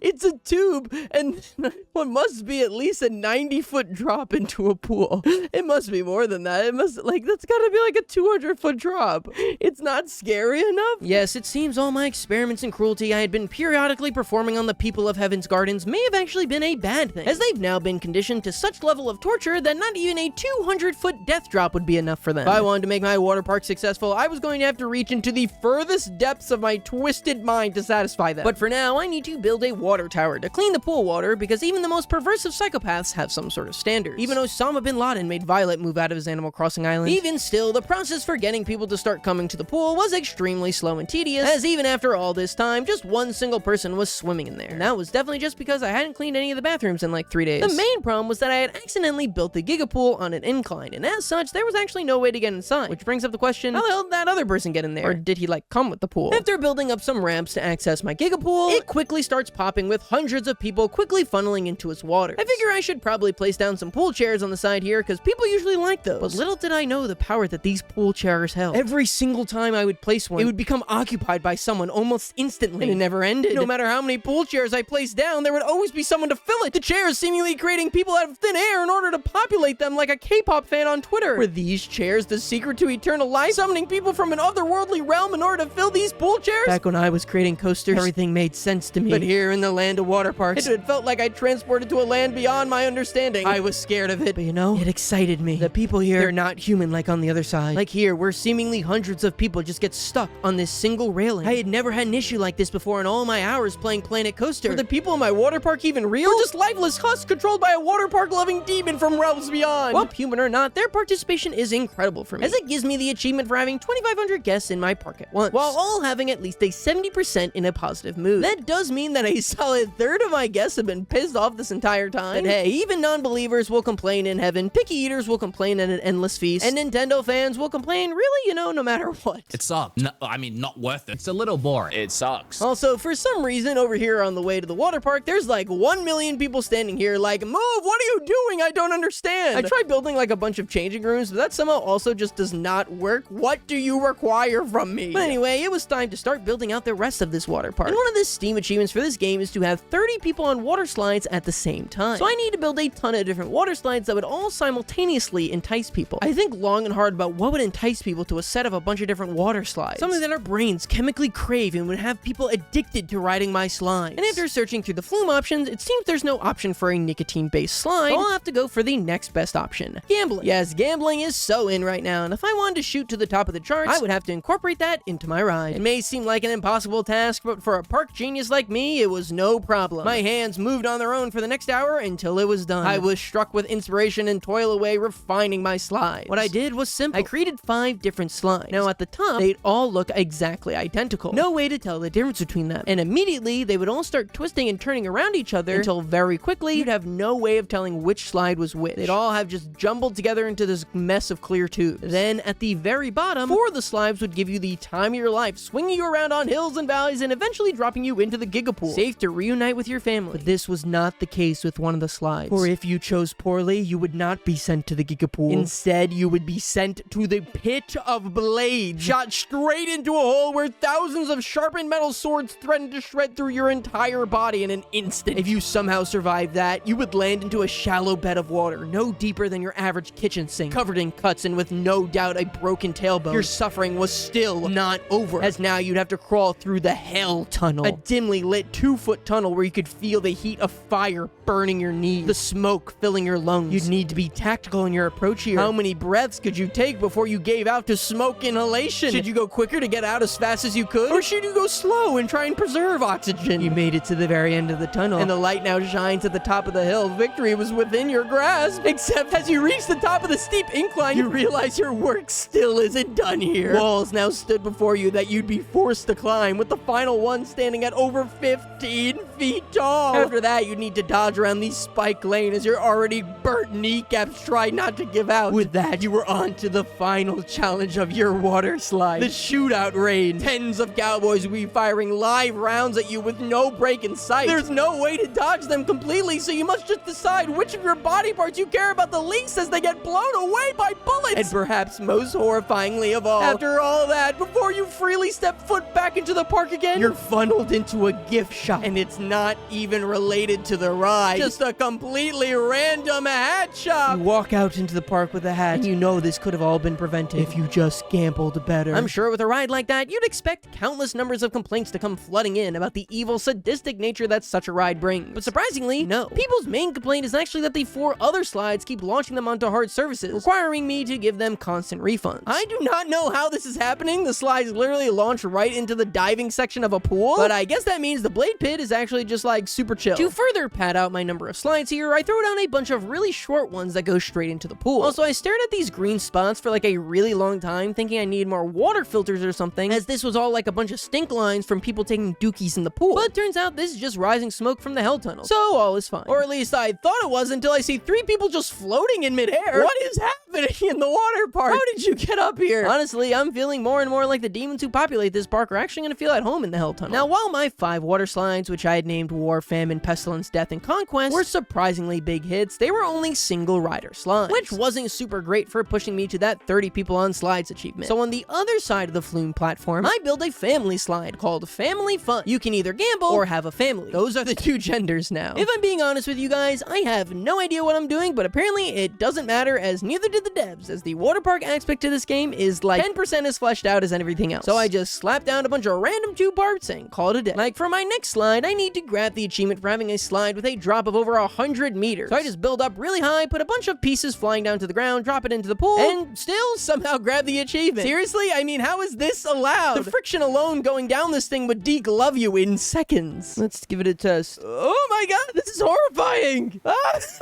is terrifying! And then just plop. I still need my 30 people on slides achievement, so I go back in to check on my family tube, and still, not a single person has ridden this thing. I mean, the 5 slide men of the apocalypse couldn't be more popular, despite me having to issue a refund every 3 uses for shattering someone's tailbone, but somehow my wholesome family tube can't even find a single participant. Top guest thoughts, I want to go on Family Fun. Then do it! Then go on it already! I try messing around with one of the angles a bit and then reopening it, but no, still not a single person there. They'll wait in line for hours for pestilence and war and famine, but not a single person would dare tip their toe at Family Fun. I don't understand why. Well, maybe in due time, it'll end up receiving the prestige that it deserves. You know, like what happened to dual muskets. For now, I decided to focus on other things, like why is there still a giant group of people here doing nothing? Is it benches you guys want? Will that satisfy you? Oh my god! It's like seagulls to breadcrumbs. They're everywhere! They won't stop sitting! They all want sitting! They've all wanted to sit this whole time. Oh my god. They can't get enough seats. Maybe then they'll want to go on Family Fun. I decided to give these sitting folks something to do, so I placed down a giant screen that only displays this upside down static PNG of a pancake wizard. There are 2 pool-based achievements I'm still gunning for. The 30 people on slides, of course, but also having 500 people in pools at once. As such, I want to make my water attractions as cheap as possible, so I changed the price of the pool pass from $26 to just $10, hoping that people will flock to the water park. But still, not a single person will go on Family Fun. What am I doing wrong? And I do like all good YouTubers do and blame the technology, as there's no way someone like me could ever do anything wrong. I'm perfect, and it's the algorithm that doesn't like my video. So I just reload my game, and actually for once, I was right. And instantly upon loading back in, Family Fun is overrun with guests, giving me the achievement in just 2 minutes. Now it was time to focus on the 500 people in pool achievement. Every single pool you build actually has a maximum capacity, with the Giga Pool miraculously only allowing 300 people in it at once. So I need to start building a ton more in order to even fit 500 people. First, I build a small one over here by the changing rooms and just spam it with wave makers like, oh my god, that's enough waves! You're creating a tsunami inside of a 5-foot pool! Now, to ensure this pool attracts as many people to it as possible, I decide to look at the top guest thoughts at the Giga Pool to see if I can incorporate any of those tips, of which the top response is, I love swimming. Are these people even here? Who said something like that? This is just a bunch of wet skinwalkers floating around my park. Now, my other idea for funneling people to my pools is to place down a transportation system right at the park entrance that gets me immediately inside the water park, as I've noticed that these numbskulls really do whatever's in front of them. The best option for this seems to be building a monorail, but with my space at the park entrance already kind of min-max, there seems to only be one real option to fit this thing in. I was going to have to delete stupid dumb crap ride, and you know, as happy as I thought this would make me, it doesn't. Instead, I just feel solid. I realized that through it all, stupid dumb crap ride was there for me. It was the first ride I ever had, bringing people in the door when I had nothing, generating me millions of dollars in revenue that I would go on to use to build all of my masterpieces. So today, stupid dumb crap ride, I don't laugh in your face as I watch your demise. I salute you for all the work you've done for this park, despite the way you might feel about me. Oh, sevens in the chat, guys. Oh, sevens in the chat. Now, while building my monorail, I thought it would be enough to just like have a track that goes between 2 places I wanted to go, and the train ride could, I don't know, like reverse and just like go to where people are. This is not the case. In fact, like everything else in this game, it has to be built on a loop. And as we learned from my experiments with these sellout, it's not always as easy as you might think. After a while of messing around with this, I finally land on this like question mark style that ends up getting the job done. And you know, despite these locations in reality being relatively close together in the grand scheme of things, you would not believe how popular the monorail quickly became. But even with all of the people now funneling to my water park, I still did not have enough capacity to fit all 500 that I was going to need, so I had to build a 3rd giant pool. At this point, all the artistry and craftsmanship craftsmanship had left my body, and I'm just spamming diving boards until the cows come home. It's gonna take a bit for all these pools to fill up, so for now, I decided to have that going in the background and turn my eyes to the hardest achievement that lied before me thus far. The true evil of this game. However hard you think building a thriving theme park filled with expertly crafted rides was, it pales in comparison for the final hurdle that stood before me. An achievement that only 0.3% of Planet Coasters have ever accomplished. Open a coaster of over 2,500 meters with excitement level 9. Well, that can't be too hard, right? The sellout nearly had excitement level 9, and it was pretty long, right? How close is that one to being applicable? I can feel my soul leaving my body as I check the information screen to learn that despite all my efforts, all my pain, suffering, and turmoil, that the sellout was barely 1,000 meters long. No, how can that be possible? This coaster, it was already so ungodly long and cost me hundreds of thousands of dollars to create. I needed to make a coaster more than double the length of this? Okay, well, I've already got the bones here, so that shouldn't be too hard, right? Let's just add like a 1,500 meter section to the sellout. I mean, like I said before, the end is the hardest part of the coaster, and that's already formed. This should just be an easy 1-2 operation, right? You fool. You have not heeded the advice that I, as the elder, imparted on you in the past. But don't be ashamed, for I made the same mistakes as you, feeble viewer. I tried adding to this coaster, and I actually did get a pretty good system down. I have these 2 declines that fall at 67 degrees, then go to a 20-degree point, sprawl out into 2 0-degree points, then burn off the rest of your energy with a 45-degree point to the top. This gives me a pretty consistent 10 to 11 excitement with no drop-offs, though of course needs to get smaller each time. But this is where the first of the many issues with trying to extend the sellout around. The manner in which I was adding this malignant tumor onto my ride would ask me to have 3 additional turns to fit back into the regular coaster course. And on the first one, I believe myself to actually done a very good job, creating a turnaround with a nearly 11 level excitement. I believe myself to be a genius, the arbiter of a new era of coaster. But little did I know, this whole time I was really just quietly sowing the seeds of my own failure. After just about 10 minutes of work, I had created a track that loops back around into the original coaster with scores that I thought were shoo-ins. And that thought is only further cemented as I watched the test go down. I mean, the entire thing is green.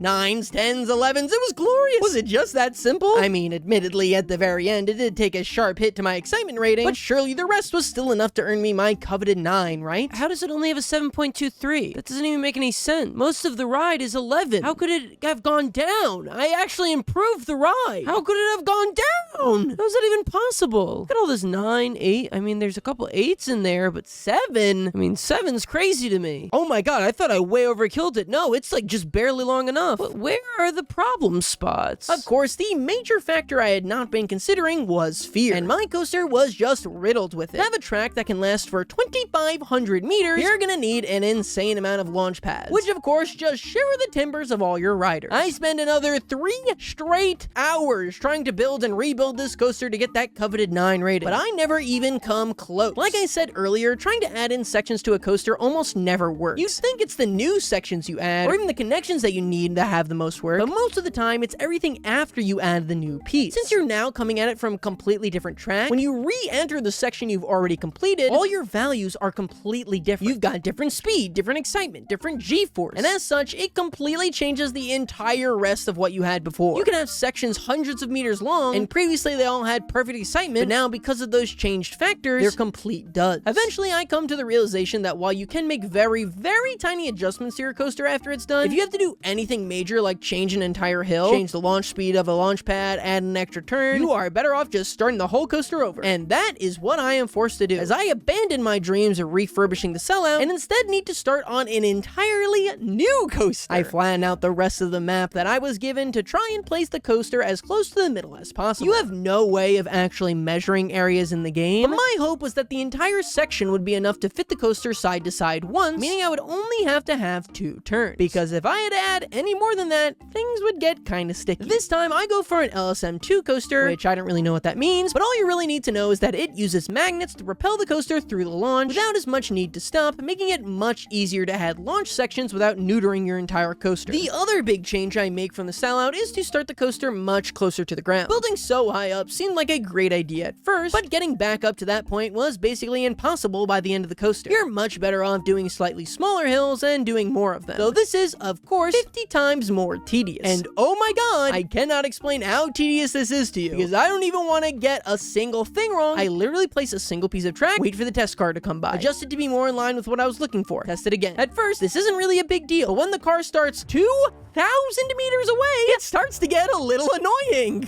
I wish I could give you some sort of science, some sort of reasoning for why all this works and what works, but I don't have any. You try the exact same angles coming out of the exact same hill types, and now people's excitement goes down the toilet. I'm not joking. This took me 10 hours. 10 hours of my life looking at coasters. Holy crap, I've never been so bored in my life. Why isn't there better UI elements? Why can't you just test certain sections of your coaster? Why isn't there an in-game indicator for why excitement is going down? And why the hell did you ever even add this achievement? But finally, after days of working on this stupid coaster, perfecting the turns, making sure the G-force wasn't too much, balancing booster sections, I was so goddamn close to being done. But then a truly horrifying thought crosses my mind. What if I get all this way and the track is not long enough? My world shatters in an instant. Holy crap, I never thought of that. I mean, if it goes around the entire reaches of the map twice, surely that's enough, right? No, all my work, it could actually be for nothing. No, I have to believe in my skills as a coaster creator and believe that the devs wouldn't make the full length of their map too small for their own achievement. I build all the way to the end, and my coaster is finished. Now is the moment of truth. Please, even if it's not all the excitement I needed, I can always adjust little sections here and there. Please just let it be long enough. The car comes barreling through, and I'm so proud of what I accomplished here. 11s and 10s once again. I had become the coaster pro I'd always dreamed of becoming. It doesn't matter what those other numbers say. We finish out the test, and we're coming in at 8.18 excitement. Okay, I can live with that. I think we can get that up to 9. I just checked the logistics tab, and 2,300 meters. 2,300 meters! Just 150 meters away! Victory so goddamn close and yet robbed away from me at the last second.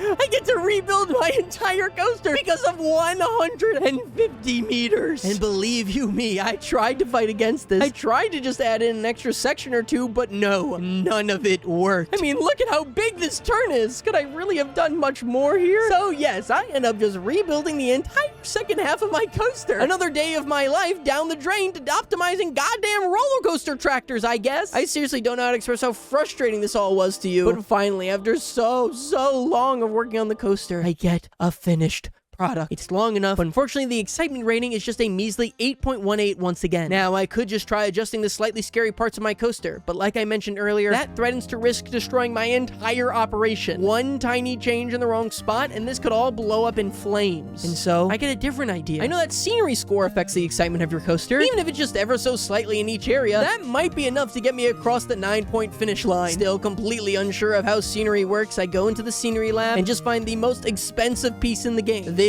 Kraken monster. I just spam the ever-living hell out of him all across my coaster. Yes, Krakens everywhere. Raise up my excitement. Propel me to victory. I spam hundreds of them across the screen, but it's not enough. I need more scenery. I learned of a way you can copy and paste multiple pieces of scenery at once. Yes, he has raised my score, Kraken. I've blacked out, and when I come to, I realize I've accidentally spent $3 million in-game dollars on Kraken. I can no longer see the coaster or any evidence it was even here. It's only Kraken. But was it enough? Enough to elevate me to the next level and get me that level 9 excitement rating? No. I still sit there with an 8.45 excitement rating. Victory so close to within my reach, and yet it still feels miles away. These Krakens were just a waste of time. I delete every single last one of their disgusting bodies from my site, except for a few of them that were kind of in inconvenient locations. It's only then that I make a mind-boggling realization. See, while searching through the tabs of my coaster, I find a settings page. This is where you can adjust things like how many people the coaster needs to run, what's the wait time between runs, things like that. But at the top, there's one more slider labeled friction. And this is the blessing I had been looking for this entire time. A gift sent down from the heavens straight to me. Because here, through some sort of magic that I still don't quite understand, I can adjust the friction of my coaster. And by just adjusting the friction level from 0.5 to 0.8, my excitement skyrockets in a matter of seconds all the way up to 8.96. Yes,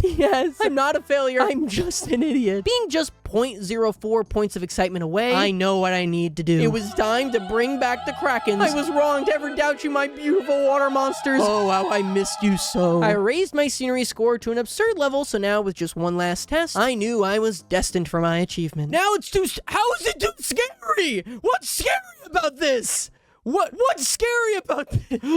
What could you possibly find scary about this? Wait, can it open still though? Oh, it can. Yeah! Yes. Let's go. Oh my god, my magnum opus finally completed. What's scary about this?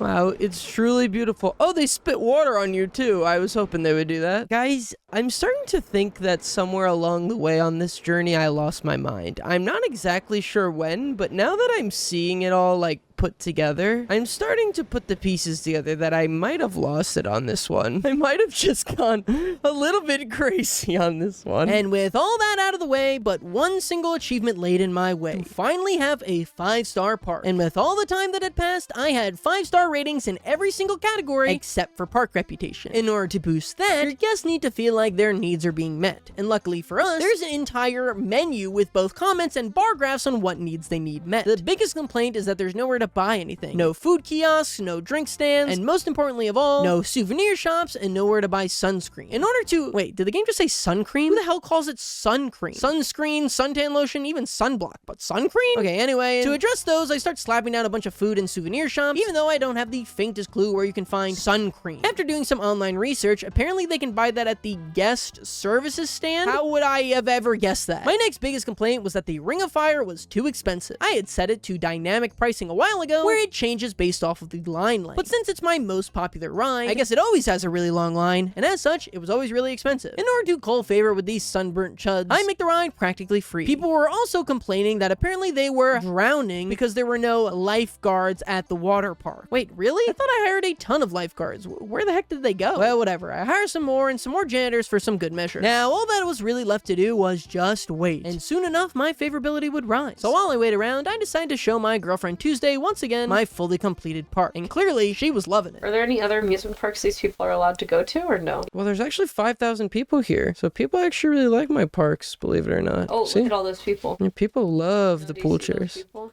Oh yeah. This is why people keep saying the lifeguards are not coming. Nothing I can do about it now. Oh, I remember this one.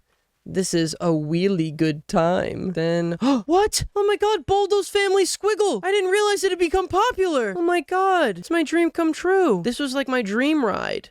And I kept adding stuff to it so that people would like it. And nobody ever did, but now people like it. Yes, it was truly the happy ending we had all been dreaming of, as my incredible artistry was finally being appreciated by the masses. And soon after, my park finally hits that 5-star rating, something I completely missed because my dog was barking.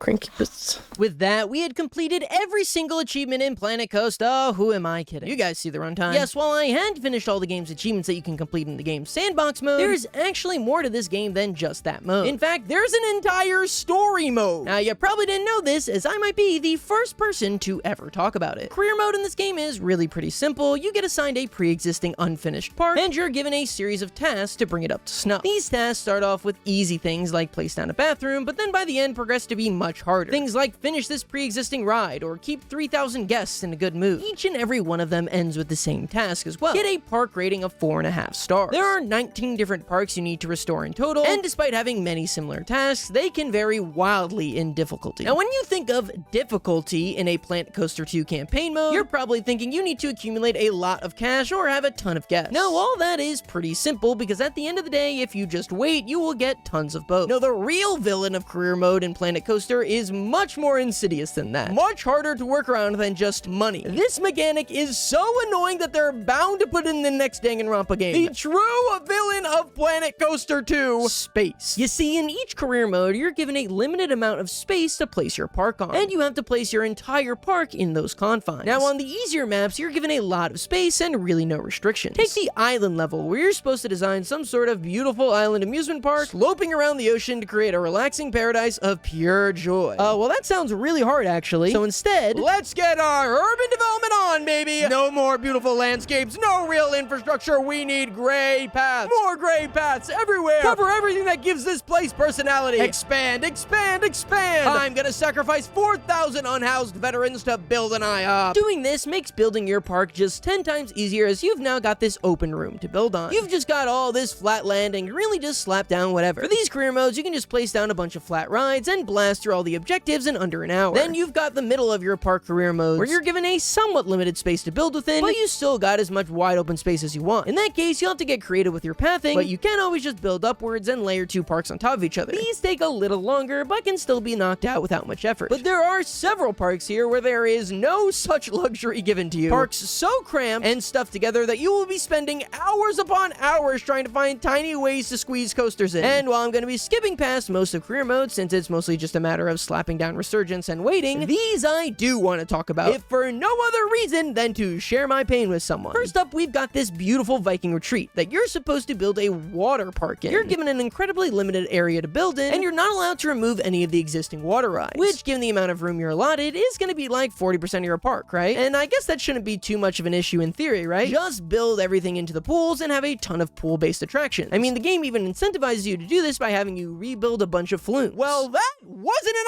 option for me, as the entire time I played this map, it snowed! I don't know if this is like a feature of this career mode since it's in the mountains, but it made it just so frustrating to plan around. Since now all your water rides are closed, which means you need to compensate with like double the traditional rides. The boundaries for each park also extend into the air, meaning that even if you start building in the air, which you'll have to do, the area you're allowed to build in is both unclear and very small. This resulted in tons of my guests getting stuck around the park or tired too quickly, as the distance they'd have to go to travel to get where they wanted was way too far. This resulted in the most frustrating part of this map, the thirsty gambit. I'm given a task that sounds very simple once again in theory: to have my guests' thirst needs reach 65%. So I slap down a bunch of drink vendors and wait for my task completion to come rolling into me. But no matter how many drink stands I put down, I just can't for the life of me get my guests' thirst need up. Because my guests get stuck and lost so often, they instead just end up wandering around digging in their butts and complaining that they're thirsty. I'm not joking, this went on for 2 hours in total, which I took really well. Why? This is so frustrating. There's freaking 40 drink shops at this place! What more do you want from me? And still, the average guest need is 62%. I don't understand. Look, drink here,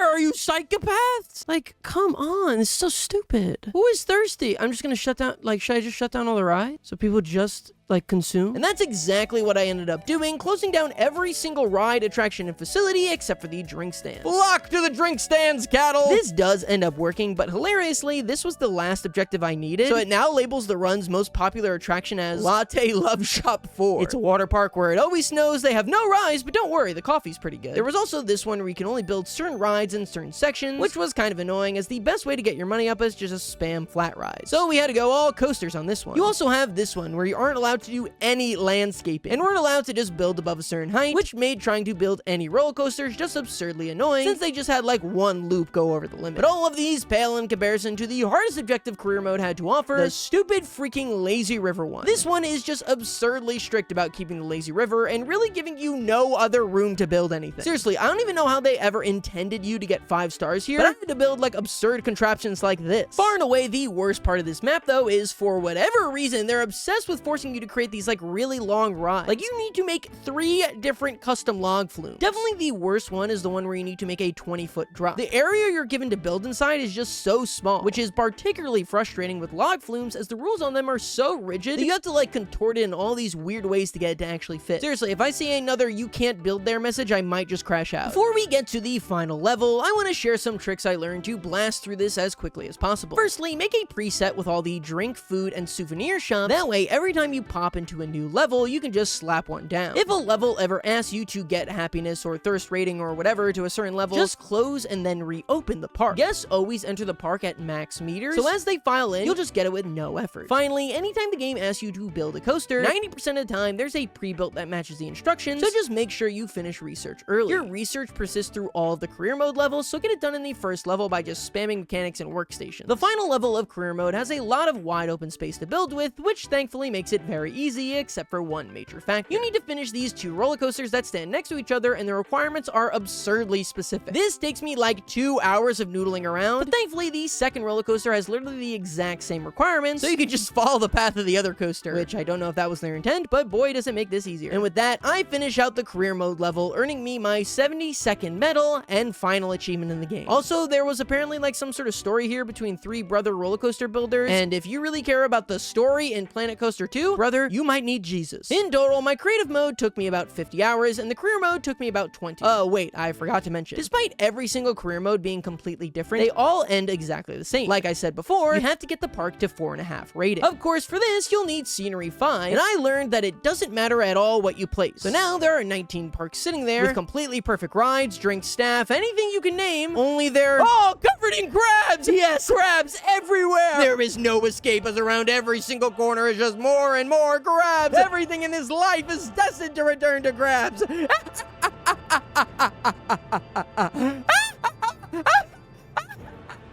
And thanks again to War Thunder for sponsoring today's video. Make sure to check out War Thunder on PC, console, and mobile devices for completely free. If you're a new player or one who hasn't played in 6 months, for a limited time, you'll receive a free bonus pack containing the exclusive vehicle decorator Eagle of Valor, 100,000 Silver Lions, and 7 days of premium account. Make sure to use my links down below to secure your free bonus pack and jump into the most comprehensive vehicle combat game ever made. And if you enjoyed this one, why not check out another one of my custom creation journeys into insanity, where I 100%ed Spool. And if that's not your thing, what about this one where I ran my very own gas station? Okay, bye!